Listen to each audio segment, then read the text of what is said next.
고발을 했었는데 불기소로 검찰을 송치를 했다는 거는 죄가 없다는 뜻이 되는 거 아닌가요? 네, 이제 이재명 지사가 직접 고발을 한 것은 아니었고요. 네. 이재명 지사를 지지하는 그룹에서 가짜뉴스 정책단에서 고발을 했습니다. 결국에 이 고발 내용이나 이런 걸 보게 되면 김부선 씨가 이야기를 하고 그다음에 이영환 의원 전 의원이 이야기를 한 여러 가지 것들이 사실과 다르다는 거였는데요. 구체적 네. 내용은 뭐 2007년도 당시에 그때 이제 노무현 전 대통령 서거 당시에 5월 23일에 이재명 지사와 김부선 씨가 옥수동 자택에서 미래를 했느냐라는 부분이 사실이냐 아니냐라는 부분이었습니다.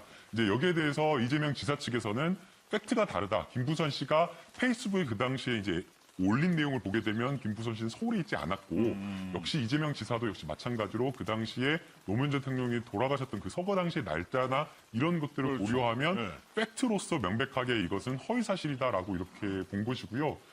그런데도 불구하고 이제 경찰에서는 사실과 다른 부분을 좀 이야기한 것은 맞지만 그러나 이것에 대해서 뭐 명예훼손을 하기 위한 어떤 고의성이나 이런 의도성이 없다. 그러니까 날짜나 이런 것에 대해서 약간 다소 착오가 있었던 것 아니냐라는 그런 판단을 좀 한 것으로 보입니다. 단순 착오다. 헷갈리게. 굉장히 다양한 증거들을 그 당시에 이 가짜뉴스 대책당에서 공개를 했었거든요. 그래도 알리바이가 안 맞았었는데. 근데 이렇게 생각할 수 있어요. 이제 그 공직선거법상 그 허위사실 유포는 양형이 되게 센 양형이에요. 그래서 의원들이 현역 정치인들이 선거 끝나고 제일 무서워하는 것 중에 하나가 허위사실 유포로 이렇게 기소가 되면 그 당선 무효형이 나올 가능성이 높다고 해서 되게 무서워하는 범죄 사실 중에 하나거든요.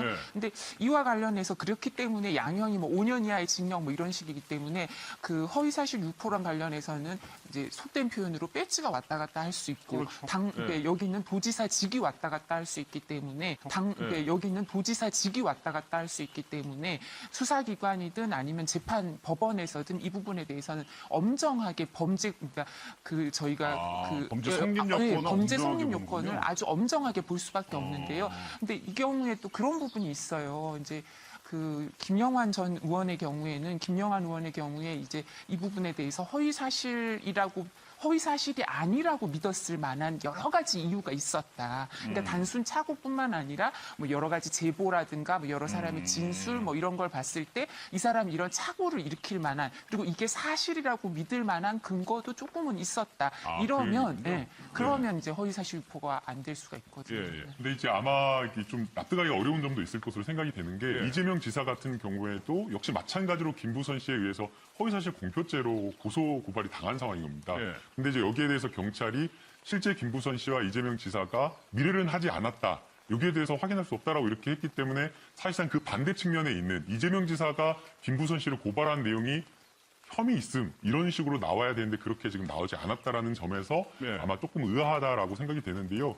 물론 이제 거기에 대해서 혐의를 입증할 수 있는 정도의 구체적인 어떤 내용이 나왔으면 모르겠지만 미래가 아닌지 뭐 정말 있었는지 없었는지 그 부분을 확인하기 어렵다라는 약간 경찰의 애매모호한 그런 좀 판단이 아닌가라는 생각이 들고요.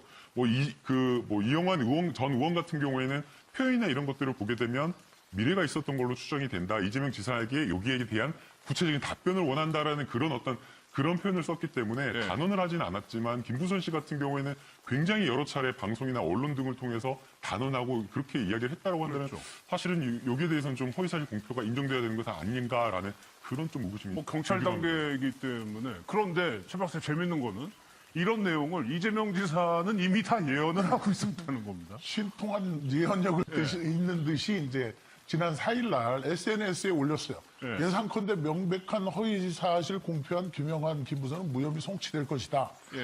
근데 이제 그게 맞았어요. 그러면서 약간 이제 이재명 부부 망신 중이다라고 하는 약간 뭐라고 할까요? 자신에게 뭐 피해 의식적인 또 예언을 또 하는데 불행한 예측 한 번 더 하겠다 하면서 트위터 계정 사건, 부인과 관련된 사건은 아마 기소 의견으로 송치될 것이다.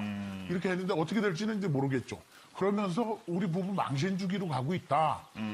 저는 뭐 앞서 김영환, 김부선 불기소 처분되고 또 이재명 지사가 김부선 씨 쪽에 한 것도 불기소가 되고 하는 것은 그렇게 하면서 좀 우리 사회적으로 심리적으로 좀 사라졌으면 하는 개인적인 바람도 있어요. 그게 우리 사회의 화두가 되고 중심이 될 필요는 없는데 이런 것들이 누구를 뭐 죽이기 위한 불리하게 작용한다 그런 것보다는 명명백백한 진실을 가리는 것이 돼야 되는데 예. 이재명 지사는 좀 피해자 무리한 짜맞추기 수사를 하고 있다며 경찰을 검찰에 고발하려다가 취소했습니다. 민주당에서 말렸다고 합니다. 김학무 기자의 보도입니다. 예정된 시각에 검찰에 나온 이재명 경기도지사 측 변호인. 하지만 고발장을 접수하지 않겠다는 입장을 밝혔습니다. 고발장을 내지 말아달라는 당의 공식적인 요청이 있었고 자신과 이 지사가 이를 받아들였다는 겁니다. 당에서 고발을 하지 말아줄 것을 공식 요청하였습니다. 대승적 차원에서 수용합니다. 이는 이재명 경기도지사님의 뜻이기도 합니다.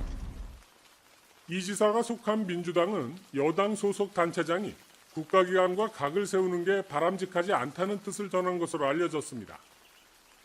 이 지사와 경찰 사이 공방이 보기 좋지 않다는데 이해찬 대표도 같은 생각이라고 전했습니다. 이 지사도 경찰 고발로 인한 사건의 확산을 막고 조기에 마무리 짓는 게 좋겠다는 판단을 한 것으로 보입니다. 앞서 이 지사는 지난 4일 자신의 페이스북에 경찰이 친형 강제 입원 의혹 사건을 조작했다고 주장했습니다.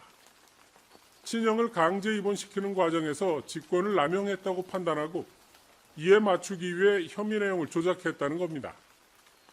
이에 따라 분당경찰서 서장과 수사과장 등 경찰 4명을 참고인 진술 강요와 영장 신청 허위 작성 등 혐의로 고발할 방침이었습니다.